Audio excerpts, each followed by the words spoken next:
Dans le cadre de la thématique sur les feux de forêt, nous sommes plusieurs personnes, des chimistes, qui travaillons donc sur ce problème.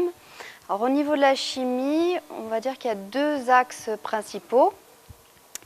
Un axe qui est dédié à la caractérisation du combustible des différents végétaux. Alors, dans cet axe, on va regarder les propriétés thermiques, comme la capacité calorifique, toutes ces propriétés qui vont influencer la propagation d'un feu.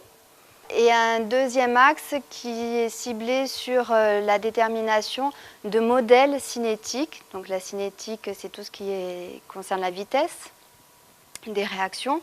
Donc ces modèles cinétiques qui sont ensuite implémentés dans les modèles globaux de propagation. Alors pour les modèles cinétiques, on utilise des outils d'analyse thermique, comme vous avez ici un analyseur thermogravimétrique. En fait, cet outil mesure la perte de masse de l'échantillon lorsqu'il est soumis à une montée en température. Alors là, vous avez, c'est très très fin, un micro-four qui va de l'ambient à 1200 degrés. Et dans cette petite nacelle, on place les différents végétaux qu'on veut étudier.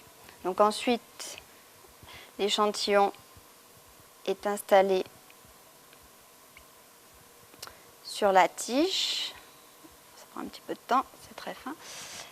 Et là, vous avez tout un système de balance.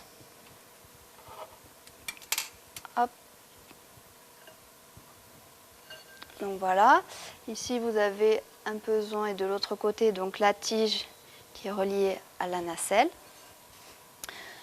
Le système est placé sous cloche et balayé en permanence par de l'azote afin d'éviter la moindre perturbation.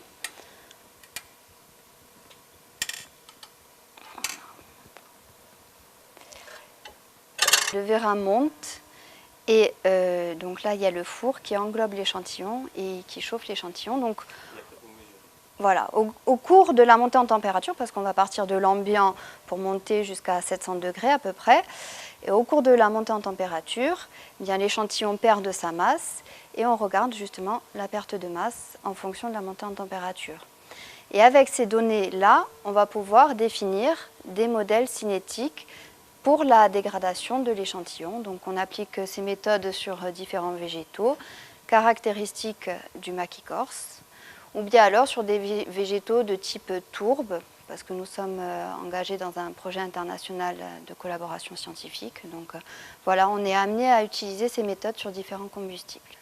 Nous, ce qu'on propose, voilà, c'est des données ensuite qui vont être implémentées dans un modèle de propagation. On va intervenir sur un paramètre en particulier. Tout le modèle est rédigé entre guillemets par des physiciens et nous, on intervient ponctuellement sur certains paramètres du modèle. Et bien évidemment, ces données sont publiées. D'abord, nous, pour faire notre recherche, on étudie ce qui a été fait dans la littérature pour voir si ça n'a pas déjà été fait. C'est une première étape.